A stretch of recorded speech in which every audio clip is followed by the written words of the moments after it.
कसं त्याच्याबद्दल रिपोर्ट देऊ शकता की सूरजला काही येतच नाही, हा माकडतोंडी आहे, हा काळा आहे, हा काय बोलतो, हा बोबडा बोलतो. अरे त्याचे कष्ट तर बघा. त्या पद्धतीने लोक ठरवून त्याला एक एक ना असं काय म्हणतात त्याला पूर्ण असे आजूबाजूनी त्याला घेराव घालतायत. असं वाटल्यानंतर मला असं वाटलं की खरंच आता बोलण्याची गरज आहे. लाईव्ह आलोय मी आणि लाईव्ह येण्याचं कारण असं आहे की झापूक झुपूक नावाचा सिनेमा माझा हा येत्या म्हणजे गेल्या 25 एप्रिलला सर्वत्र महाराष्ट्रामध्ये प्रदर्शित झाला आणि त्याला खूपच अप्रतिम आणि खूप छान तुमचा फीडबॅक मिळतोय. त्याबद्दल तुमचं सगळ्यांचं मनापासून धन्यवाद.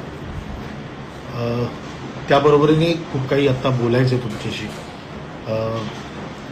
या 3 दिवसाच्या अख्ख्या प्रवासामध्ये बऱ्याच गोष्टी आजूबाजूला घडतायत. मी लोकांना भेटतोय.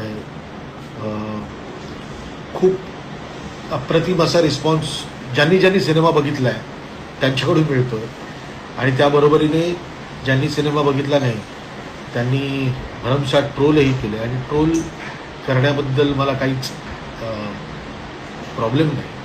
कारण ट्रोल करणारे कितपत स्वतः काम करतात याबद्दल माझ्या मनामध्ये नेहमीच प्रश्नचिन्ह उपस्थित असतो. आमचं काम आहे तुमच्या समोर आमची कलाकृती सादर करण्याचा, पण त्याबरोबरीने ती कलाकृती सादर झाल्यानंतर तुम्ही ती बघून त्याच्यावर योग्य तो फीडबॅक देण्याची गरज आहे. हे यश अपयश, लोकांच्या वेगळ्या कॉमेंट्स, लोकांच्या चांगल्या कॉमेंट्स, या सगळ्याची सवय गेल्या 32 वर्षापासून मला आहे. त्यामुळे असं नाही होतं आहे की हे सगळं पहिल्यांदा माझ्या आयुष्यामध्ये घडतं आहे. पण तुम्हाला सांगायला आनंद वाटतो की एक गावखेड्यातला मुलगा सूरज चव्हाण नावाचा, भले तो बिग बॉसचा विनर असेल, पण काय आहे की ना रील्स करणं, बिग बॉसचा विनर होणं ही एक वेगळी गोष्ट आहे. त्याबरोबरीने या इथे सिनेमामध्ये 2.25 तास तुमच्यासमोर सादर करणं ही अत्यंत कठीण गोष्ट माझ्यासमोर होती.